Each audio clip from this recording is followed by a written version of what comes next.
The exploration vessel Meridian's Edge had been missing for 6 standard months when the Galactic Survey Corps finally located its distress beacon on Kepler 442c. What they found defied every protocol in their extensive databases.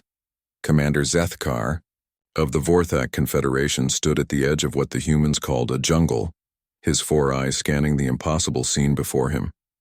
The twisted wreckage of the human survey ship lay scattered across the forest floor like the bones of some ancient beast, its hull plates consumed by aggressive vines that pulsed with an eerie bioluminescence. The ship's quantum processors had been reduced to crystalline fragments, embedded in the bark of towering trees that shouldn't exist according to their atmospheric readings.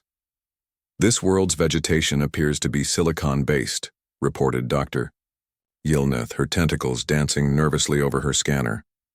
The plants are literally digesting metal and synthetic compounds. Look at this.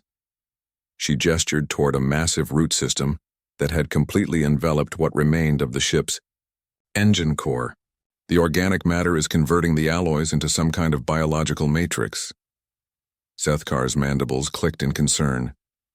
This planet was supposed to be uninhabitable. Toxic atmosphere, carnivorous flora, gravitational anomalies that played havoc with technology. Yet the human ship had attempted a landing here. More troubling still, their long-range sensors detected a single human life sign, impossibly strong and steady, somewhere deep within the hostile jungle. "Sir," called Lieutenant Morgan from the communication station, "we're receiving a transmission. It's primitive radio waves." The voice that crackled through their speakers was unmistakably human, weathered but confident.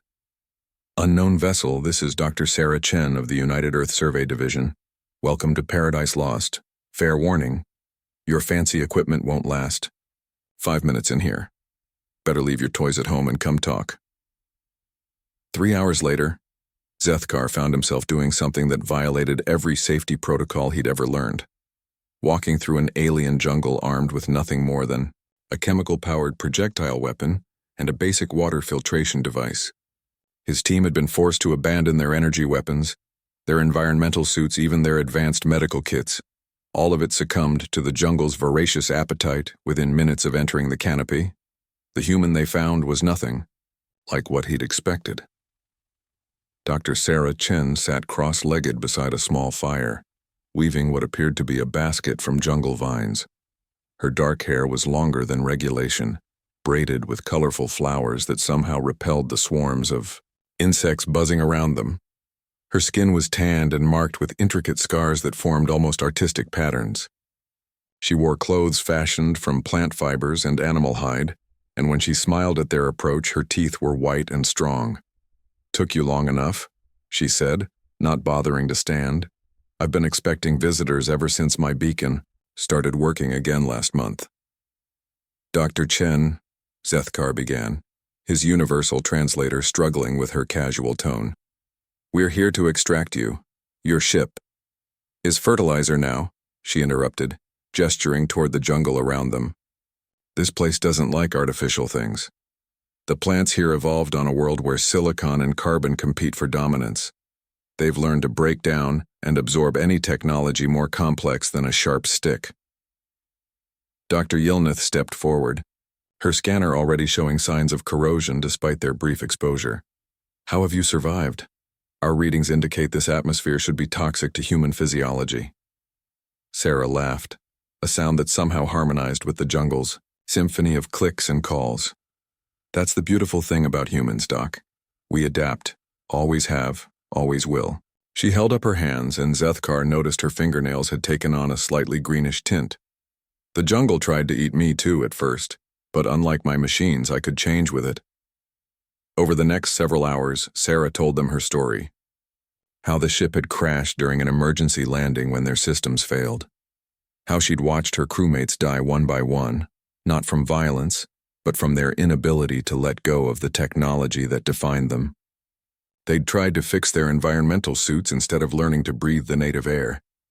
They'd relied on their medical nanites instead of discovering the healing properties of local plants.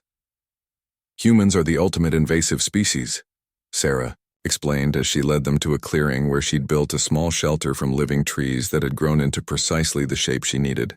We don't just survive in new environments, we make them ours. But we can also learn to belong to them. She showed them edible roots that glowed with nutrition, medicinal fungi that could heal wounds faster than any synthetic compound, and communication methods with the local fauna that made their universal translators look like children's toys. The jungle hadn't eaten her because she'd chosen to be digested and rebuilt rather than fight the inevitable. "The question is," she said as the alien sun began to set through the canopy, "what are you going to do now? I could come with you, but I'd have to give all this up. Or," she smiled that unsettling, confident smile again, "you could stay and learn what it really means to be alive." Zethkar looked at his team, their equipment failing, their certainties crumbling, their carefully ordered worldview being consumed by something as simple as adaptive human stubbornness. In 6 months, one human had achieved what their entire confederation couldn't. She'd found a way to thrive in the impossible. The jungle ate machines, consumed technology, devoured the artificial. But it couldn't digest the one thing that made humans truly dangerous: their absolute refusal to know when they were beaten. As the first alien stars appeared overhead, Commander Zethkar made a decision that would change the course of galactic exploration forever. He set down his failing scanner and asked Dr. Sarah Chen to teach him how to weave baskets from impossible vines. After all, some things were worth being digested for.